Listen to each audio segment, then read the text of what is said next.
and grateful for the opportunity to be here in America, in beautiful Florida, and to share our testimony with all of you.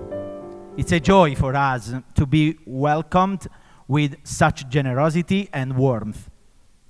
A special thanks goes to those who have hosted us and who are helping us live these days in such a peaceful and fraternal atmosphere.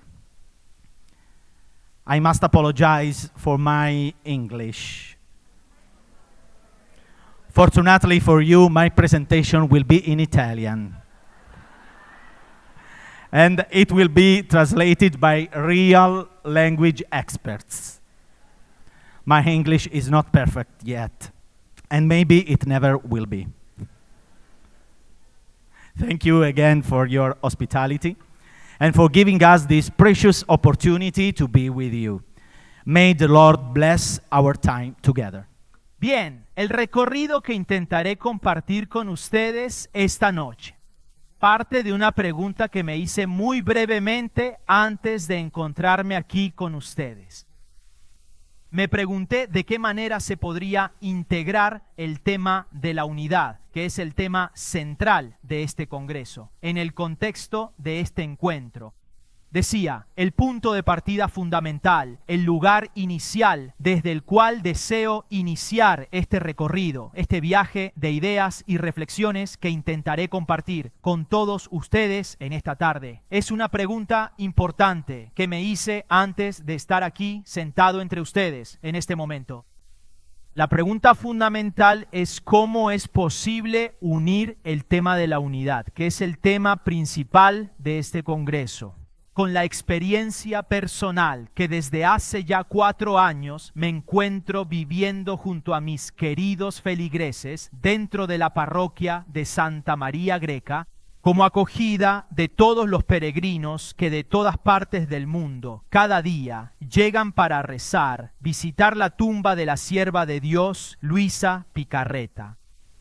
Y la respuesta, he intentado de manera cuidadosa modular cuidadosamente la respuesta en 3 puntos que intentaré compartir con ustedes.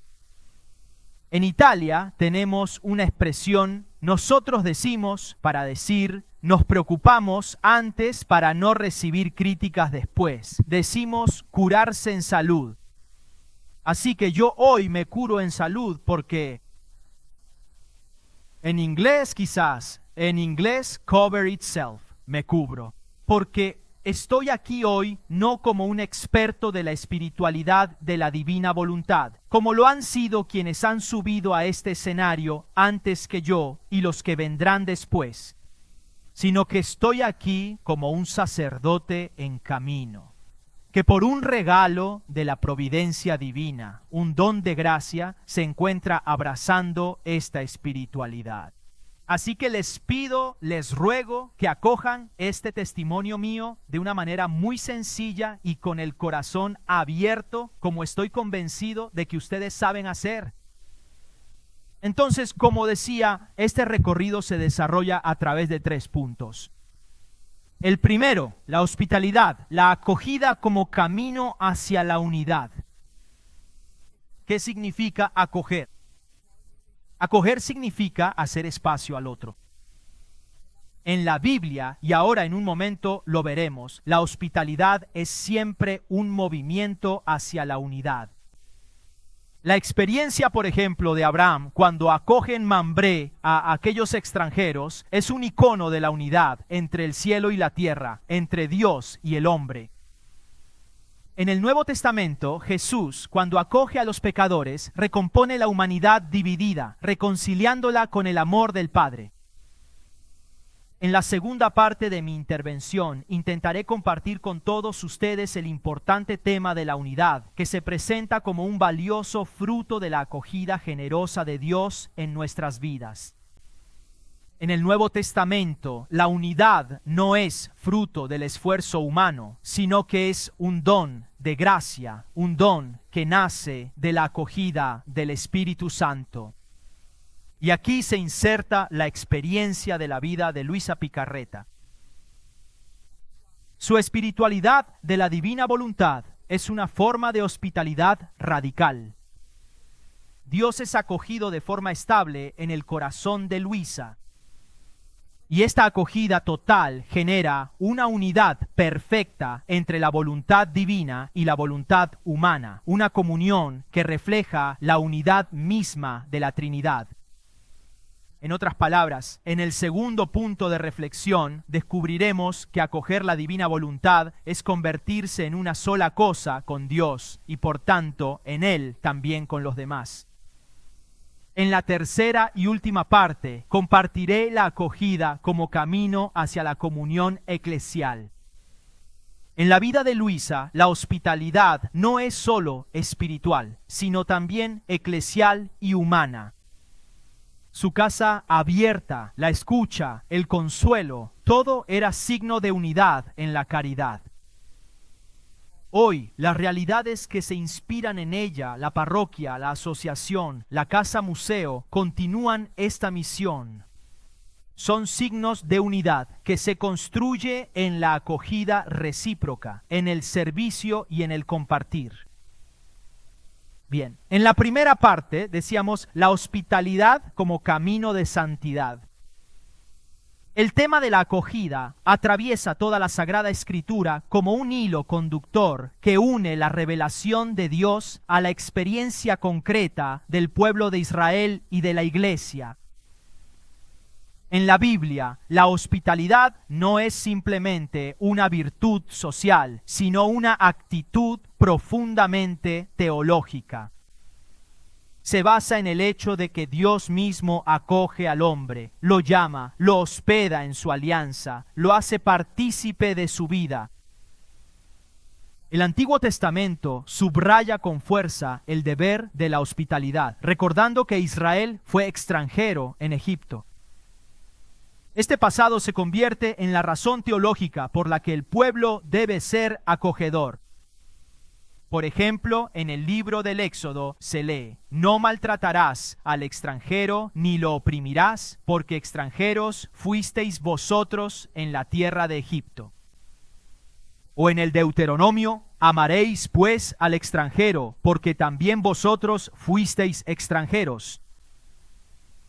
En la cultura semítica, la hospitalidad es un deber fundamental, a menudo relacionado con la presencia misma de Dios. Es célebre el episodio de Abraham en las encinas de Mambré. Los 3 hombres acogidos por Abraham son, en realidad, portadores de la bendición divina. Aquí, la hospitalidad se convierte en encuentro con Dios. El otro es siempre una revelación. También los profetas denuncian con fuerza la injusticia y la marginación. La acogida se extiende a los pobres, a los huérfanos, a las viudas, categorías frágiles que simbolizan a quienes no tienen protección social. La acogida aquí se convierte en atención concreta a quien es frágil y no tiene voz. En el Nuevo Testamento, Jesús, que es la revelación del rostro del Padre, nos revela el rostro de la acogida del Padre. Con Jesús la acogida alcanza su plenitud. Jesús acoge a los niños, acoge a los excluidos, leprosos, pecadores, publicanos, acoge a las mujeres, devolviéndoles la dignidad y la escucha. Jesús encarna la acogida radical de Dios que no rechaza a nadie, sino que hace espacio a todos, creando unidad con cada hombre y mujer. Jesús, en sus palabras, vincula la acogida con la identificación consigo mismo. Dice Jesús en el Evangelio de Mateo: fui forastero y me acogisteis. Aquí incluso la acogida se convierte en el criterio último del juicio. El otro no es solo un necesitado, sino que es Cristo mismo que pide ser reconocido. Acoger al otro es acoger a Dios mismo, la hospitalidad que se convierte en sacramento de la presencia divina. También en el Nuevo Testamento los escritos apostólicos insisten en la práctica de la acogida. Pablo, que recomienda en la carta a los romanos: acogeos los unos a los otros, como también Cristo os acogió. o la carta a los Hebreos, que recuerda, no olvidéis la hospitalidad, pues algunos, practicándola sin saberlo, hospedaron ángeles. Así que de la Escritura surgen algunas dimensiones fundamentales de la acogida. La memoria. Israel debe recordar lo que fue para poder acoger a los demás. La revelación. El otro es el lugar de encuentro con Dios. El cristocentrismo. Jesús es la plena acogida del Padre. Y por último, la eclesialidad. La iglesia es una comunidad que vive de la acogida recíproca. Podemos concluir esta primera parte afirmando que la acogida en la Sagrada Escritura no es un simple deber ético, sino una consecuencia de la fe. Dios acoge primero, y el hombre, al recordar que ha sido acogido por Dios, está llamado a su vez a hacer espacio a Dios y al otro. La acogida se convierte entonces en signo de la presencia del reino de Dios y en testimonio creíble de la comunidad cristiana en el mundo. En la segunda parte, como les mencionaba al principio, veremos cómo la unidad es el fruto de la acogida de Dios, en particular en la vida de la sierva de Dios, Luisa Picarreta.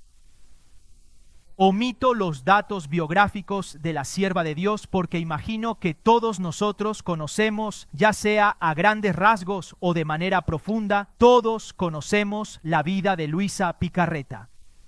Entendamos ahora cuáles son las modalidades con las que Luisa acoge a Jesús en su vida. Sabemos bien que un criterio central de la espiritualidad de Luisa es el vivir en el divino querer. Esto, como sabemos, no significa solo vivir la voluntad de Dios como un deber, sino que es una identidad profunda entre la voluntad humana y la voluntad divina. Realizar cada acto de la vida cotidiana, rezar, dormir, comer, caminar, como si fuera Jesús quien lo realiza en ella. Este vivir en la voluntad divina es para ella la forma más alta de unión con Jesús. Y todo esto presupone una actitud de acogida, de hospitalidad, precisamente de otra presencia, la de Jesús. Desde joven, Luisa siente la exigencia de compartir el sufrimiento de Jesús. Meditaba la pasión. A menudo vive experiencias en las que Jesús aparecía sufriente y la invitaba a consolar su dolor. Esta participación, fruto de la acogida de Dios en su vida, no era solo sentimiento, sino voluntad de ofrecerse a sí misma los dolores, las privaciones, como víctima de amor por la salvación de las almas. La enfermedad y la limitación física no se convirtieron en obstáculos, sino en vías de unión y de acogida con Jesús.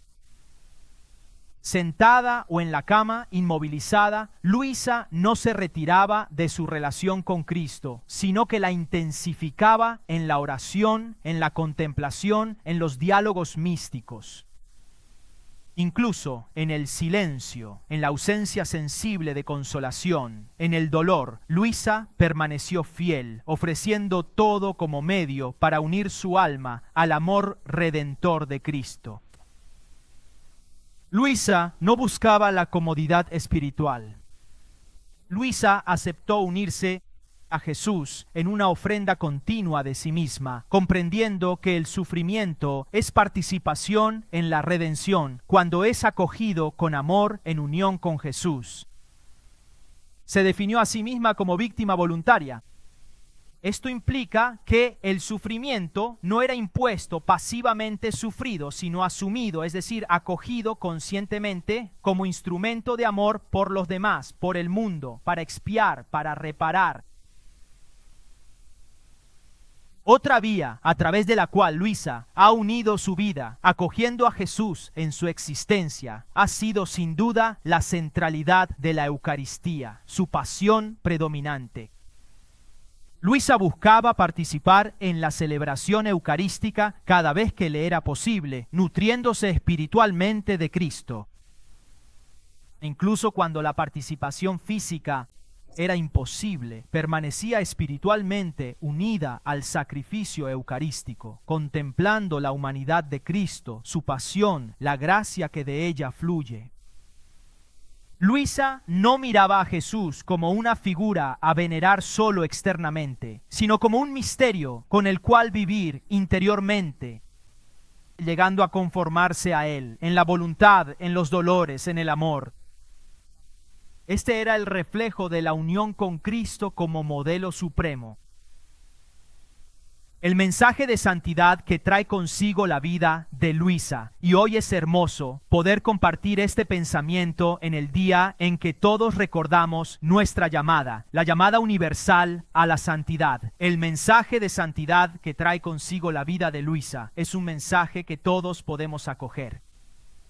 La santidad no consiste tanto en realizar obras admirables, sino en estar disponibles, hospitalarios, día a día, momento a momento, incluso en lo pequeño y en lo oculto, para que todo se convierta en un espacio de unión con Cristo. Si queremos, se trata de una verdadera espiritualidad del ocultamiento. La vida de Luisa es ejemplar por cómo vivió el sufrimiento y la enfermedad, no como un fracaso, sino como un ocultamiento, como una vida contemplativa escondida, una vida que no se ve, pero que transmite luz. Esto recuerda la vida de Nazaret, vivida en la humildad y en la obediencia, sin clamor. Luisa nos enseña, sin embargo, que acoger a Jesús no significa tener siempre consolación, sino que significa permanecer fieles también en la oscuridad, sobre todo en los largos periodos de desolación espiritual, ausencia sensible de consolación, ataques demoníacos, pruebas. Concluyendo esta parte, podemos afirmar que Luisa Picarreta ha acogido a Jesús de modo total, omnicomprensivo, no limitado a momentos de oración o éxtasis, sino transformando toda su existencia física y espiritual en un espacio en el cual se ha unido a Cristo, desde la voluntad al dolor, a la ofrenda, a la obediencia, a la contemplación, acogerlo en su carne, en su alma, en sus limitaciones, en su silencio. Para todos nosotros, el ejemplo de Luisa es un desafío. ¿Cómo podemos acoger a Jesús en nuestra vida cotidiana, uniéndonos a Él? No solo en los grandes momentos, sino en los pequeños actos, en el dolor, en el sufrimiento, en la limitación, en los deberes ordinarios, viviendo en el divino querer cada día. La vida de Luisa Picarreta se desarrolló casi enteramente en su casa de Corato, en una condición de inmovilidad física que duró tantos años. Esta condición, que podía parecer una condición de encierro, de aislamiento, se convirtió en cambio en el corazón de una misión silenciosa y fecunda. Su habitación, con los años, se ha transformado en un punto de referencia para quien quiera que buscase consuelo, consejo, luz espiritual. Aunque Luisa estaba constantemente en cama después de que Jesús le pidiera que permaneciera como víctima voluntaria, su casa se convirtió en el lugar de encuentro para muchas personas. Personas que buscaban consejo, confidencia espiritual, consuelo, oración.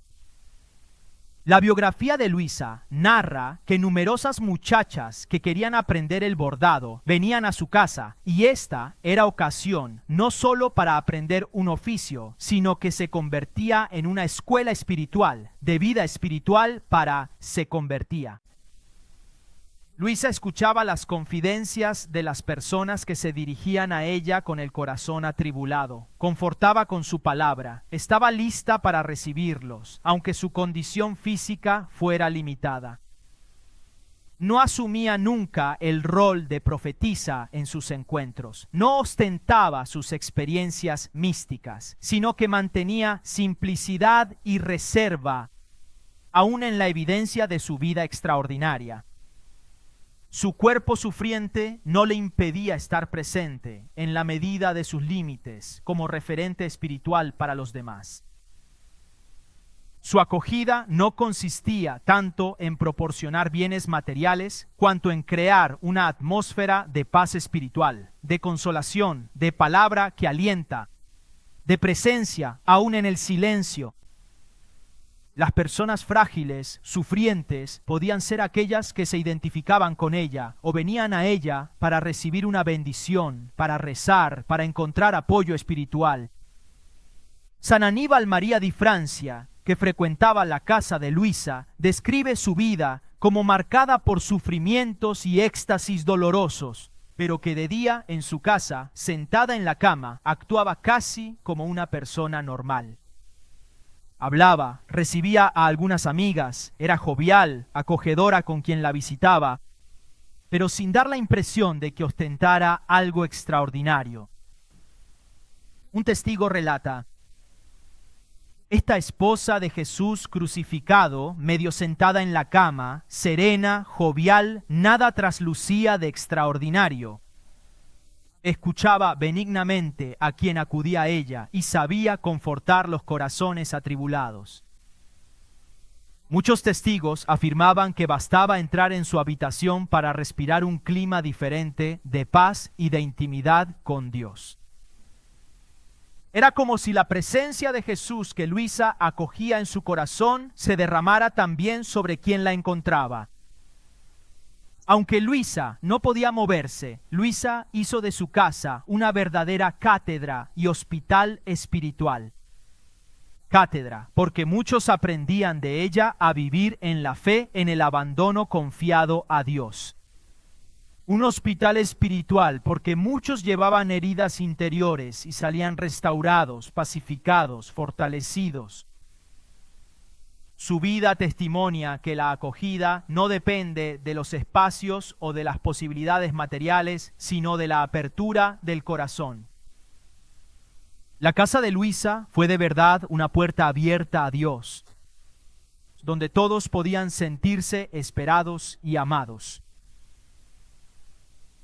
Hoy, y llego a la tercera y última parte de mi testimonio, hoy la misión de acogida que se desarrolla en torno a la figura de Luisa está viva y es concreta, y se lleva a cabo a través de la colaboración, que si queremos es una forma de unión, de comunión, entre la parroquia Santa María Greca, de la que soy párroco desde hace 4 años, la asociación Luisa Picarreta y la realidad de la casa museo.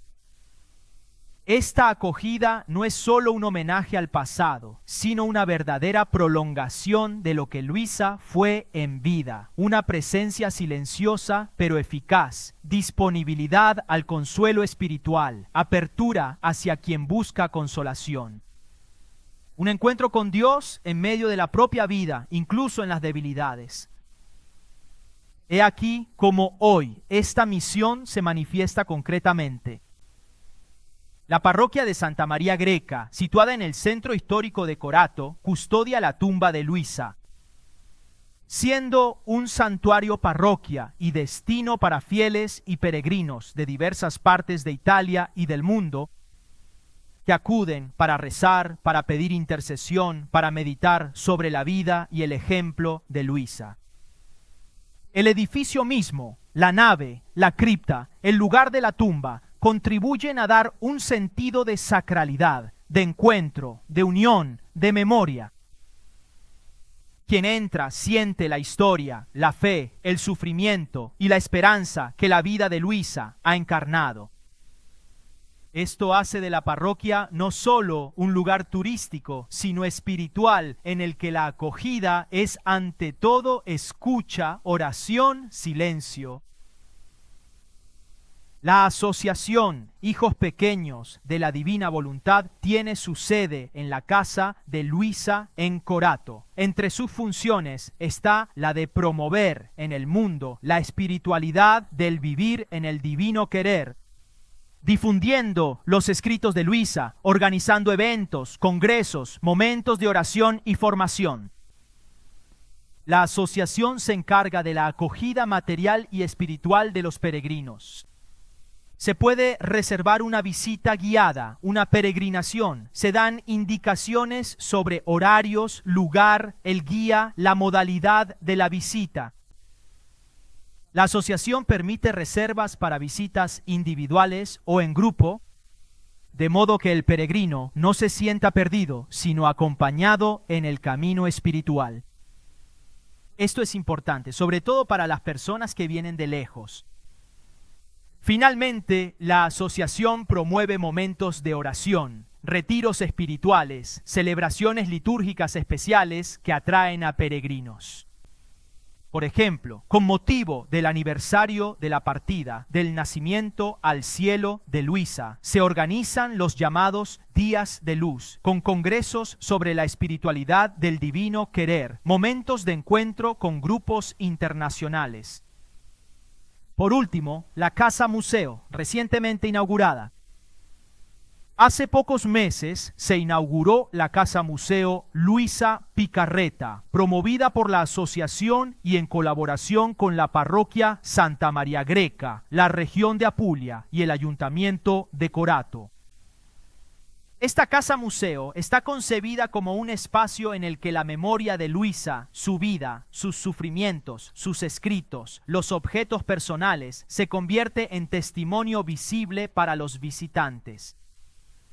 No es solo una exposición estática, es el lugar donde la fe, la historia y el encuentro se entrelazan, se unen precisamente.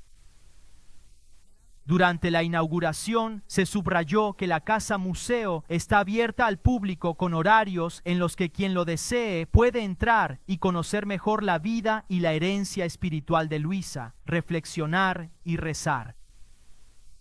La realización de la Casa Museo ha involucrado no solo a la asociación, sino, como decía, también a la parroquia, al ayuntamiento, a la región. Esto hace que la obra sea pública, comunitaria, no privada. Favorece una acogida ordenada, bien señalizada, insertada en el tejido de la ciudad. Concluyo. Podemos afirmar que todo el camino que hemos recorrido nos reconduce a una verdad simple y grande. La hospitalidad es un nombre concreto del amor cristiano. Es el espacio en el que Dios y el hombre se encuentran, se unen, donde la fe se hace gesto, relación, vida. Luisa Picarreta ha vivido esta verdad de modo pleno, acogiendo el divino querer. Ha dejado que Dios habitase en ella en cada momento, en cada respiro, en cada prueba. Su existencia se ha convertido en casa de Dios, lugar de comunión, y de esta acogida interior ha nacido también una acogida concreta. Su casa, sus palabras, su oración. A entrar a sentirse acogidos y a reencontrar la esperanza. Hoy este espíritu sigue vivo en las realidades que custodian su herencia. Parroquia, asociación, casa museo, que no son solo lugares de memoria, sino espacios vivos de encuentro. En un mundo a menudo cerrado y temeroso, Luisa nos recuerda que la verdadera hospitalidad nace de un corazón que se abre a Dios para unirse a Él. Es Dios el primer huésped que llama, y al acogerlo aprendemos a acoger a cada hermano. Y es quizás esta la herencia más bella que nos deja. Hacer de nuestra vida una casa abierta a la divina voluntad y por tanto una casa abierta al mundo. Porque como nos recuerda nuestro Señor, que todos sean una sola cosa, como tú, Padre, estás en mí y yo en ti. Gracias.